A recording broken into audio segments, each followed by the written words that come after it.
Hey, it's Serena Portal here, and just starting with these videos, and it's a little bit of a challenge stretch for me. And I'm also challenging myself this morning to just do it as is, like here I am, chill out clothes, no makeup, glasses, all that jazz. So I felt drawn to share a message today, and I was going to write it, but I decided I'd try this. So here we are. And it was about, the message is about why we need time to figure out what we want. And that can be sometimes in little things, like even like what we want for dinner, or in big things like where we want to live, or who we want to marry, if we want to marry, what we want to do as our service in this world, all those sorts of big ideas. And I didn't realize this was kind of an issue until a few years back when I started to really question, well, am I doing what pleases me in little everyday things and in larger things? Because I became very committed to doing what pleases me, and I was with a number of people who were also committed to that, and we were committed to supporting each other in doing what pleased us. And we would even ask, what pleases you? What pleases you? And it was interesting to notice how many times we couldn't answer the question.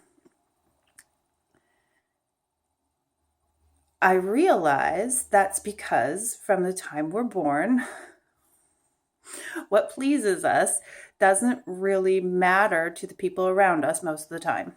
Now, this is not true for everyone, but most of us were raised in situations where we were just pretty much told what to do all the time.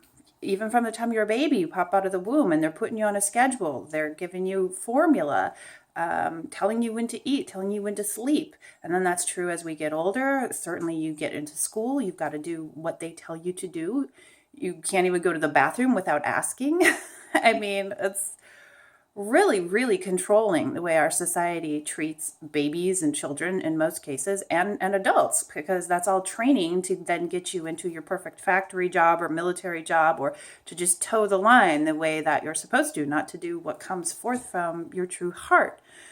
So it's really ridiculous, I find, that we take people the first 18 years of their lives and we tell them what to do all the time. And then they turn 17 or 18 and then we say, what do you want to do with your life?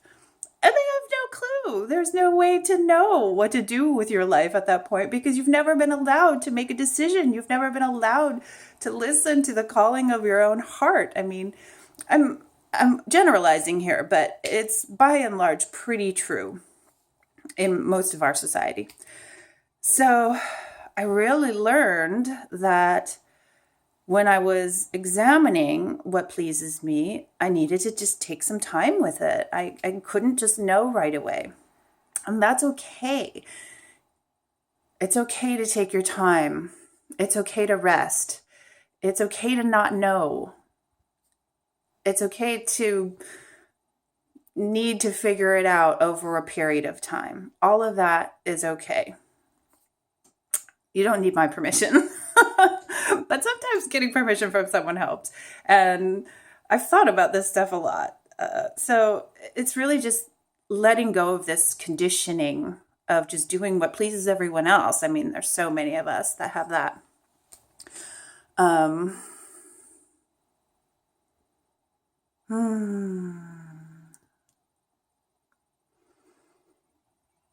So, the other thing I wanted to share was about if you look at the lives of any masters, most of the time you're going to find they took some time away from society.